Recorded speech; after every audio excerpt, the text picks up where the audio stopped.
11-hour barrage by 1,400 guns opens Field Marshal Montgomery's February offensive east of Nijmegen.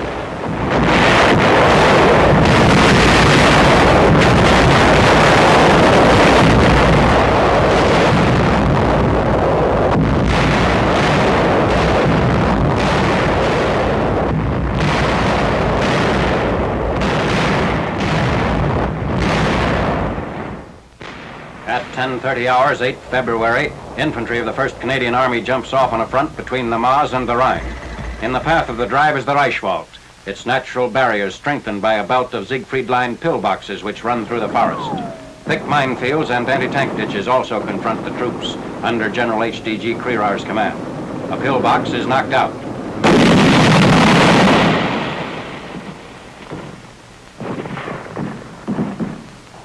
The main attack shown in these British films is spearheaded directly toward Kleve, at the northeastern end of the Reichswald. According to intelligence reports, the Nazis are forced to bring up divisions from the Cologne Plain to meet this latest thrust. The Canadian 1st, one of the armies of Field Marshal Montgomery's 21st Army Group, is disclosed to be about 75% British. Inundations in the Rhine lowlands, coupled with terrain made muddy by an unexpected thaw, are among the great handicaps to the advance. However, the front, which originally extended 4 miles, is gradually expanded. More than a dozen towns are captured during the first 2 days of the Rhine push. Heavy rainfall floods the streets of several villages. By 11th February, Kleve is reached. Kleve is about 7 miles beyond the border inside northwestern Germany. Enemy resistance is methodically broken down by infantry units with tank support.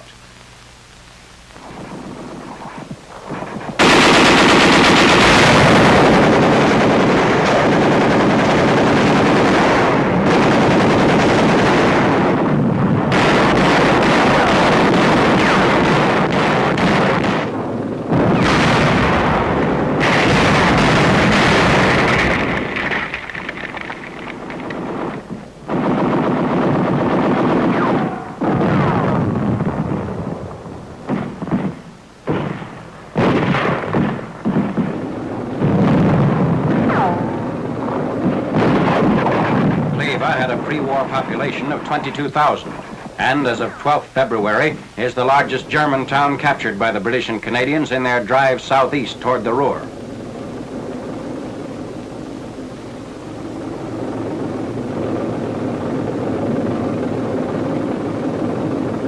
The advance nets 5,000 prisoners in 5 days.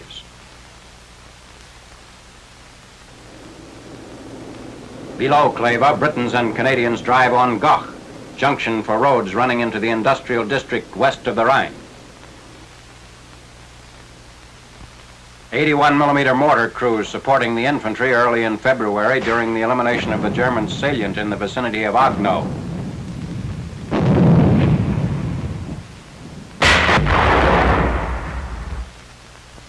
Company M, 3rd Battalion, 313th Regiment, 79th Division, supplements its ammunition stock with German 80mm shells for use in the 81mm mortar.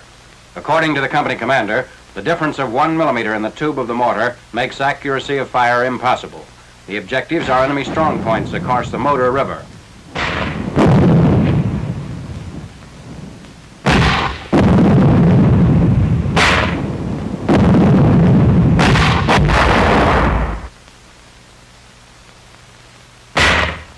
Demonstrating detection of the German non-metallic Topf mine, 44th Division engineers with the 7th Army try out 2 sweepers. The SCR-625F, which responds to metallic mines, shows no needle registration, although actually over the Topf mine. When the ANPRS number 1 encounters the same suspicious spot, its meter indicates the presence of the mine. Probing and disarming of the all-plastic wood and glass anti-tank mines are next shown.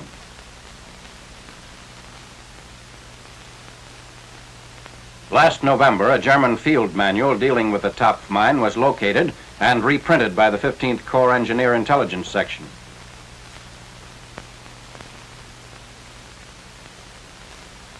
Discovery of the mine in the 44th Division sector offered the first opportunity for complete analysis. Previously, some of the mines had been found in a German stockpile, but they were minus the igniters. Here, the igniter is shown being removed. And next, the detonator. The German manual contains reference to locating of the Topf mine by their own troops. Mention is made of a specially adapted mine detector, Stuttgart 43, which responds to a mixture placed in the soil covering each Topf mine. This mixture is labeled tar sand, camouflage sand. Air Corps films of Nazi planes being shot down by Mustangs and Thunderbolts, which provide protective cover for fortresses and liberators on sorties deep into industrial Germany.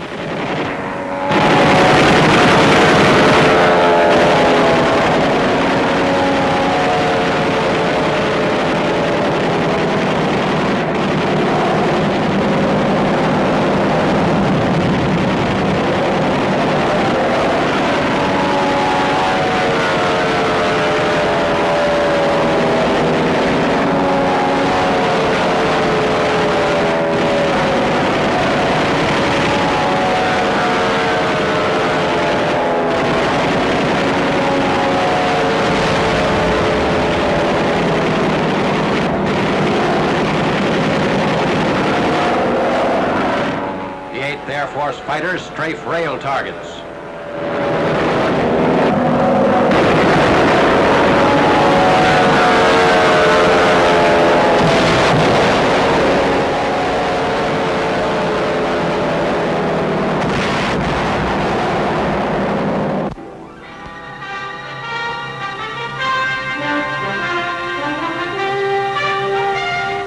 Salvaging the parts of B-24s and other aircraft wrecked beyond repair is nothing new. But an Air Corps quartermaster outfit with the 15th Air Force in Italy has given a new twist to the use of scrap metal from the busted-up planes. That's a mess tray he's outlining on a piece of duraluminum selected from a heap of discarded metal.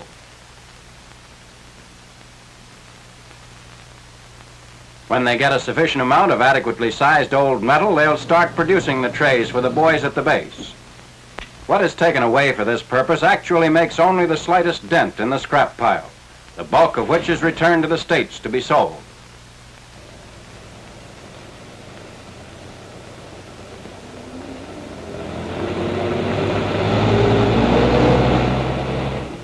The scrap metal is unloaded at the quartermaster machine shop, where the design and method for producing the trays have already been worked out. After cutting off the rough edges, the selected pieces are given an acid bath. A tech sergeant with experience as a die maker perfected the mold, and the rest is as simple as all this. The press is, of course, standard equipment belonging to the machine shop.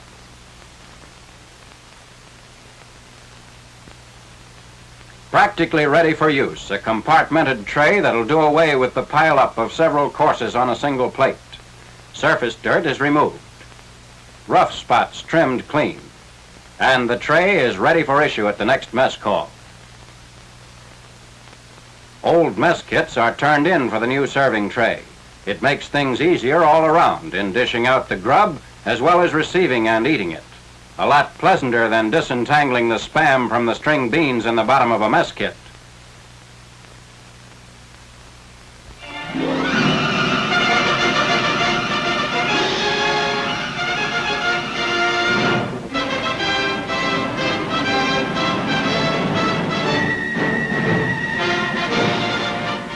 Preparing to respray Saipan with a DDT solution.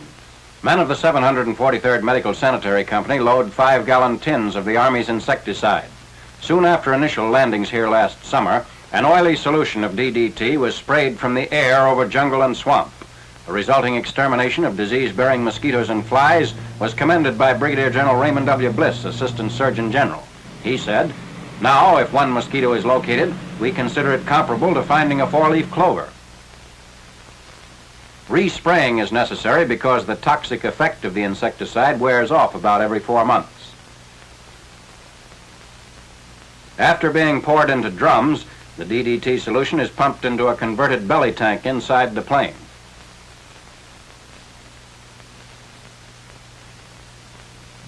Valve and pipe connect the tank with sprayer beneath the plane.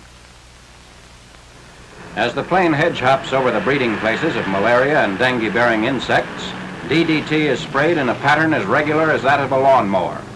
Synthesized 70 years ago by a German chemist, DDT's possibilities were not exploited until it was tested by the Army in 1942, and then placed in immediate production for military use.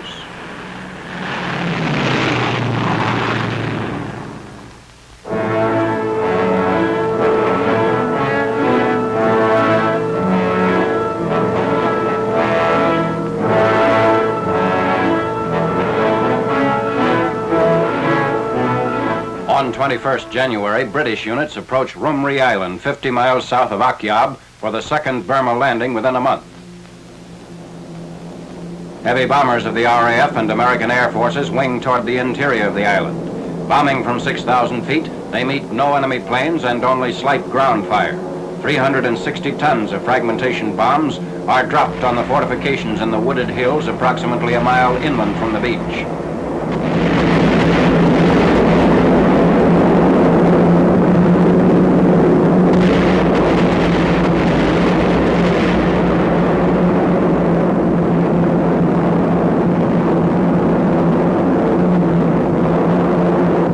Navy opens up against shore installations.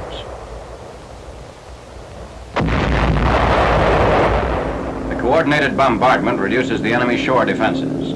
At 0930 hours, the landing gets underway. The assault craft head toward the beach near the town of Chaukpu.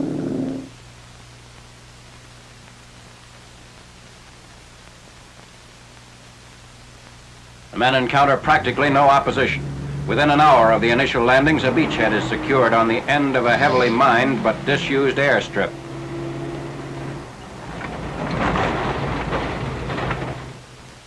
Moving through areas cleared of mines, the troops advance toward the interior on the city of Chaukpu.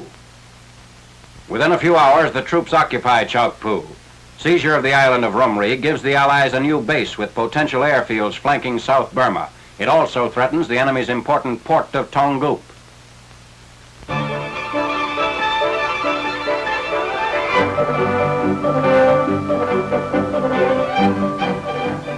Air Corps films of an aircraft plant in India. Under U.S. Army direction, it is servicing ships of the 10th Air Force and other Allied flying commands. 20,000 Indian employees and 200 American civilian supervisors work in shifts. The modern plant has its own foundry, sawmill, and laboratory facilities. 3 times the management of this factory was bombed out of similar plants established in China. They were also chased out of Burma by the Japs. In May 1941, with the support of the Mysore state, they completed the factory at its present location. It is equipped to handle any type of airplane job. The plant's output for the past year included the overhauling of 650 planes and more than 2,000 engines. In addition, 16,000 belly tanks and many gun sights and gun mounts were manufactured here.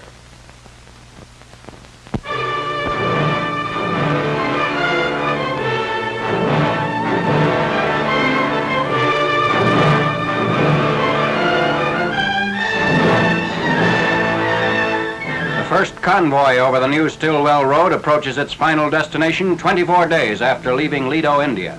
Although twice attacked by enemy planes, the 6-mile column of trucks makes the 1,044-mile journey to Kunming, China without suffering damage. On 4th February, the first trucks from the outside world since 1942 reached the city's gates. The convoy halts outside the West Gate entrance while General Pick and his aides proceed to the speaker's platform.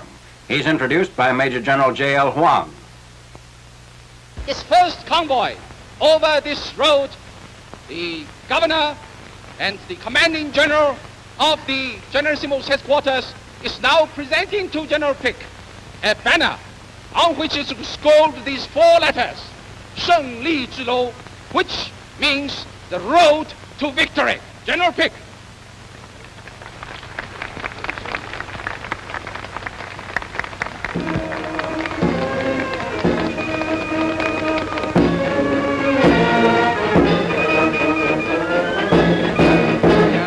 General Pick is going to say a few words. General Long,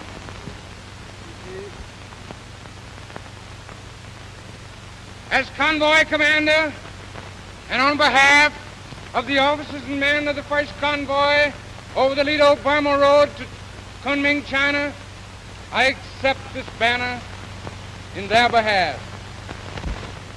It should be placed in a conspicuous place where all of the people who are involved with transportation over this great road may see it and be inspired to carry on and deliver many, many more convoys into China.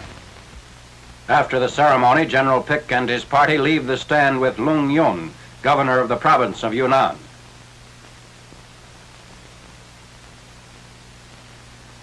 At the West Gate entrance, the ribbon across the road is cut. The convoy rolls into the city. Firecrackers and cheers greet the trucks as they pass through the streets.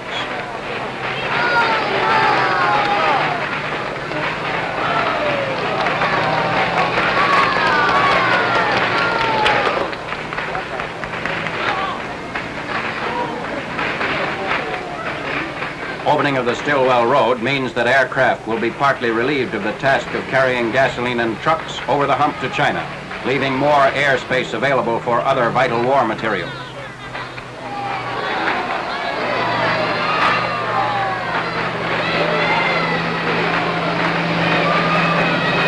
Hold on my camera. The road's engineers figure on 60,000 tons a month of all types of munitions and supplies being carried over the new land route.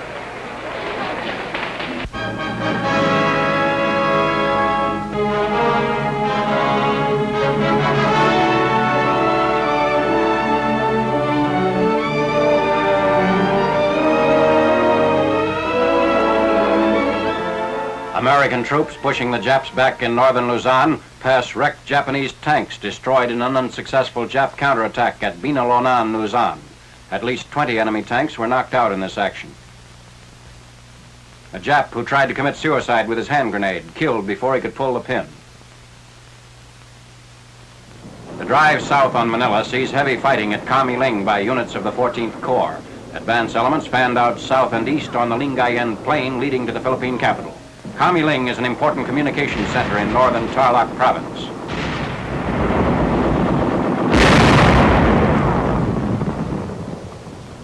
The troops push forward along the highways through Kamiling and Tarlac on the road to Manila.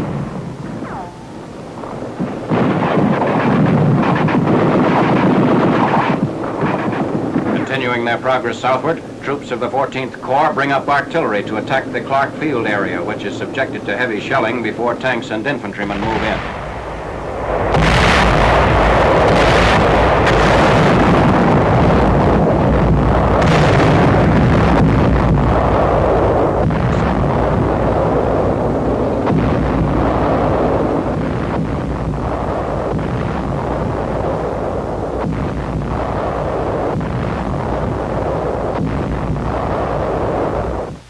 Clark Field glittered with abandoned enemy aircraft and equipment.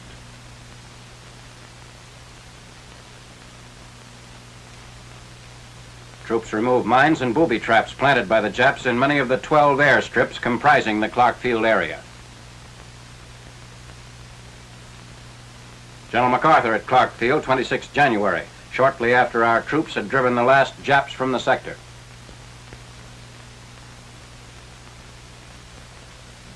General MacArthur visits the Filipino cemetery at Camp O'Donnell, terminating point of the death march from Bataan. The camp was captured in the push on Clark Field and nearby Fort Stotzenburg.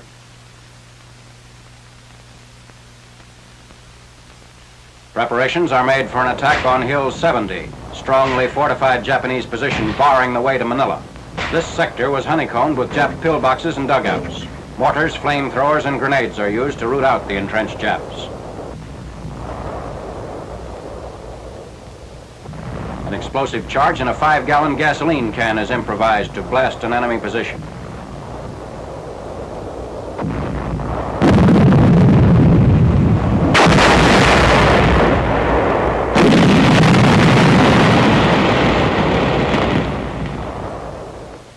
A second front is set up on Luzon.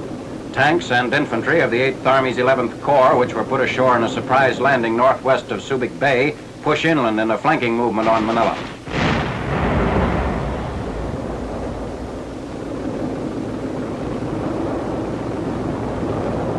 Some resistance is encountered from a battalion of Japanese entrenched in the hills about 8 miles inland from Subic Bay, near Mount Amie.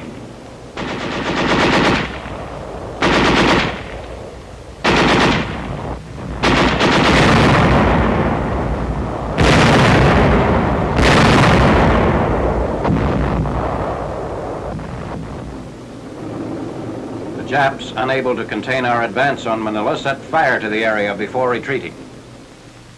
A third front strikes Luzon from the south. Paratroopers of the 11th Airborne Division, attached to Lieutenant General Robert L. Eichelberger's 8th Army, aid the swift advance of the American troops in the drive on Manila by seizing Togatai Ridge, a road junction in the southern edge of the Cavite province.